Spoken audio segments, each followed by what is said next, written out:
अस्सलाम वालेकुम to all of you. Kashif right की जानिब से इस वीडियो में मैं आपके साथ बात करने जा रहा हूँ कि अगर आपके एग्जाम कैंसिल हो जाते हैं तो उसका आपको कितना और कैसे नुकसान हो सकता है।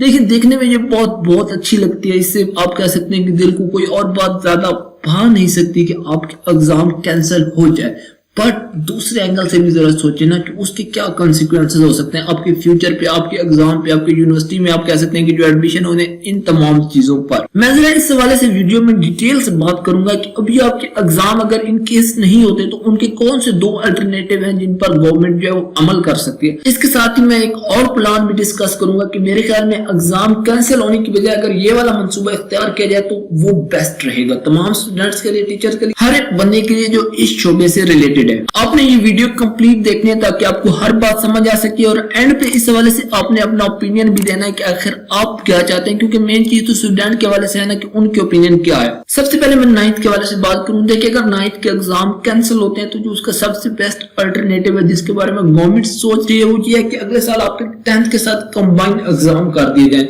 जब आपके 10th के साथ कंबाइंड एग्जाम होंगे तो इस साल जहां पर आपको 8 सब्जेक्ट या आप कह सकते हैं कि 5 सब्जेक्ट के पेपर देने, वहां पर अगले साल आपके 12-14 सब्जेक्ट इकट्ठे हो जाएंगे। अब ये चीज आपको इतनी मुश्किल लग रही है, अगले साल सोचिए वो चीज कितनी ज्यादा मुश्किल होगी, आपके लिए कितना बर्डन होगा। टाइम गवर्नमेंट के पास सिर्फ वही कुछ होगा जिसमें वो 10th के पेपर ले सकते हैं, क्योंकि एक न्यू 9th क्लास भी आ चुकी होगी, लेकिन एग्जाम डबल होंगे तो दरमियान में आपका गैप भी कम हो जाएगा और स्टूडेंट के लिए बहुत ज्यादा बर्डन हो जाएगा। आज से 10-15 साल पहले पाकिस्तान में कंबाइंड एग्जाम ही हुआ करते थे 9th-10th के, और उस टाइम के आप किसी बच्चे से पूछें कि कितनी ज्यादा मुश्किल होती थी बच्चों के लिए जब आपको 2 सब्जेक्ट के इकट्ठे पेपर देना पड़ते थे। अगर कंबाइंड पेपर नहीं होते तो फिर उसका अल्टरनेटिव ये है कि आप कह सकते हैं कि आपकी ग्रेडिंग कर दी जाए ओल्ड परफॉर्मेंस की बेस पे। वो मैं कंबाइंड तमाम क्लासेस का एंड पे डिस्कस करूंगा। 9th का तो वैसे भी कोई ऐसे अल्टरनेटिव अवेलेबल नहीं है। अगर 10th के हवाले से बात करूं, पंजाब में ऑलरेडी हो चुके हैं तो डिस्कस करने की जरूरत नहीं है। बाकी सूबों के हवाले से फिर मैं इसको सेकंड ईयर के साथ मिला के बात कर लेता हूं। देखिए, अगर मैं फर्स्ट ईयर के हवाले से बात करूं तो वही 2 ऑप्शन अवेलेबल है, या तो आप कह सकते हैं कि आपकी कंबाइन हो या आप कह सकते हैं कि आपकी ओल्ड परफॉर्मेंस की बेस पे ग्रेडिंग हो। ग्रेडिंग वाली मैं बाद में बात करता हूं। अगर कंबाइंड पेपर हुए तो अगले साल आपके लिए बहुत ज्यादा प्रॉब्लम हो जाएगी। दुआ करें कि आपके इस साल जो प्लान मैं आपको एंड पे बताने जा रहा हूँ उसी के अकॉर्डिंग पेपर हो जाए तो बेस्ट रहेगा, अदरवाइज बहुत ज्यादा मसला होगा। देखिए, अब मैं सेकंड ईयर डिस्कस करूंगा और इसके साथ ही मैं चीजों को सम अप कर दूंगा। देखिए, सेकंड ईयर के लिए आपके पास ऐसा कोई ऑप्शन अवेलेबल नहीं है कि आप अगले साल पेपर ले लें। इसका यही ऑप्शन अवेलेबल है कि आपको फर्स्ट ईयर की बेस पे आपकी ग्रेडिंग या आप कह सकते हैं कि मार्क्स अवॉर्ड कर दिए जाए। बट एक चीज आप माइंड में रखें कि देखिए, कभी भी जो मार्क्स अवॉर्ड किए जाते हैं विदाउट पेपर्स, वो एवरेज मार्क्स अवॉर्ड किए जाते हैं। आपको कभी भी ना तो मिनिमम मार्क्स मिलेंगे और ना ही आपको मैक्सिमम मार्क्स मिलेंगे, बल्कि एवरेज भी मिलेंगे। ये आप अपने बाकी क्लासेस के तनाजुर में भी देखना है, 9th, 10th, फर्स्ट ईयर, इन तमाम चीजों को देख के।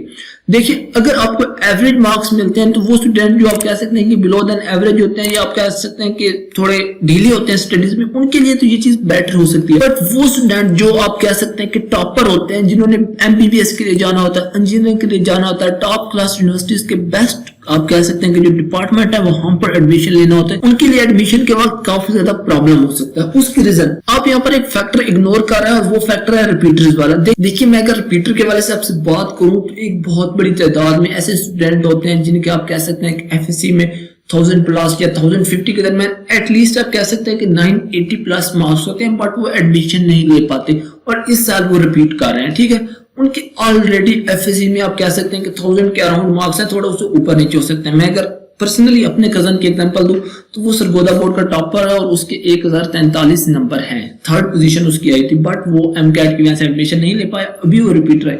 तो उन तमाम लोगों की जो मेन तवज्जो होती है, मेन फोकस टारगेट होता है, वो एंट्री टेस्ट होता है। वो आप कह सकते हैं कि दिन रात एंट्री टेस्ट की तैयारी कर रहे होते हैं। तो एक तो उनको आप पे ये मतलब प्लस पॉइंट मिल गया कि उन्होंने सिर्फ एंट्री टेस्ट की तैयारी करनी है, आजकल भी वो वही काम कर रहे हैं। प्लस जिस चीज का आपको मतलब आप कह सकते हैं कि यहाँ पे प्रॉब्लम हो सकता है वो ये है कि उनके ऑलरेडी 1000 के अराउंड नंबर है, लेकिन आपको एवरेज नंबर मिलेंगे। जब एक एवरेज नंबर मिला करते हैं तो वो आपको 950 से आप कह सकते हैं कि 1000 के कहीं दरमियान में मिलेंगे, आपको मैक्सिमम नंबर कभी भी नहीं मिलेंगे। आप किसी भी बंदे से ये चीज जो है वो कंफर्म कर सकते हैं। अगर आपको सेकंड ईयर में सिर्फ फर्स्ट ईयर की बेस पे भी नंबर मिलते हैं तो फिर भी ये बात माइंड में रखें कि सेकंड ईयर में हमेशा स्टूडेंट के मार्क्स ज्यादा आया करते हैं। इसकी रीजन ये होती है कि बहुत बड़ी तादाद ऐसी होती है जो मैट्रिक में उर्दू मीडियम होती है, इधर आके वो इंग्लिश मीडियम में चले जाते हैं, या सेकंड ईयर में ओवरऑल स्टूडेंट को समझ आ चुकी होती है एग्जामिनेशन सिस्टम की, तो उनकी परफॉर्मेंस जो होती है वो इंप्रूव हो जाया करती है। लिहाजा एवरेज मार्क्स जो है वो आपके एक्चुअल मार्क्स का कभी भी अल्टरनेटिव नहीं हो सकती। ये चीज आगे जाके आपके लिए प्रॉब्लम करेगी जब आप एमबीबीएस, इंजीनियरिंग या किसी भी यूनिवर्सिटी के एडमिशन के लिए अप्लाई करेंगे। उस टाइम इस चीज की वजह से एक तो ये है कि वो जो भी आप कह सकते हैं कि आपकी यूनिवर्सिटी होगी, वहां पर एंट्री टेस्ट का जो है ना वो क्राइटेरिया ज्यादा बढ़ जाएगा, वो मेन फोकस एंट्री टेस्ट पे करेंगे। एक यहाँ पर ये ऑप्शन भी अवेलेबल है कि जो आपकी टॉप रैंकिंग यूनिवर्सिटीज है वो अपना एडमिशन टोटली तौर पे एंट्री टेस्ट बेस्ड कर दें। वो कहें कि भाई आप एफएससी में मुफ्त के नंबर लेके आए हो, हम ये नंबर मानते ही नहीं, हमारा एंट्री टेस्ट दो फिर आपको एडमिशन मिलेगा। तो ये चीज भी आपके लिए प्रॉब्लम क्रिएट करेगी। देखिए स्टूडेंट, मैं अभी आपको ये समझाता हूँ कि इस तमाम मसले का जो सबसे बेस्ट सोल्यूशन है वो क्या है। वो ये है कि आपके इस साल पेपर हो जाए, तमाम के तमाम पेपर हो जाए, बट उस तरह से पेपर ना हो जैसे आपके रिवायती पेपर होते हैं, मतलब आप एग्जाम में आते हैं शॉर्ट लॉन्ग क्वेश्चन, ये तमाम चीजें। उसकी बजाय या तो आपकी बिल्कुल ऑनलाइन पेपर हो जाए या सिर्फ एमसीक्यूज बेस्ड पेपर हो जाए। मैक्सिमम 1 या 1.5 घंटे का पेपर, उसमें आपकी जितनी परफॉर्मेंस है, जो आपने पढ़ा, आप अपनी परफॉर्मेंस शो करें, आपको नंबर मिल जाए और उन्हीं नंबरों की बेस पे आप आगे मूव कर जाए। देखिए ये सबसे बेस्ट ऑप्शन इसलिए क्योंकि इसके लिए आपको ज्यादा सफर नहीं करना पड़ेगा। आप बहुत स्मार्ट वे में काम करके ये तमाम चीजें जो है ना अचीव कर सकते हैं और आप इसको अपने लिए एक लक्स ड्रॉप भी कंसिडर कर सकते हैं। यहाँ पर आप अपनी मैक्सिमम परफॉर्मेंस शो कर सकते हैं। अगर आप कह सकते हैं कि रिटन पेपर होता है तो वहां आपके कुछ ना कुछ नंबर तो काटे ही जाते हैं ना। वो कह सकते हैं कि लॉन्ग क्वेश्चन में, शॉर्ट क्वेश्चन में लिखाई के दिस दैट, ये सारी चीजें होती हैं।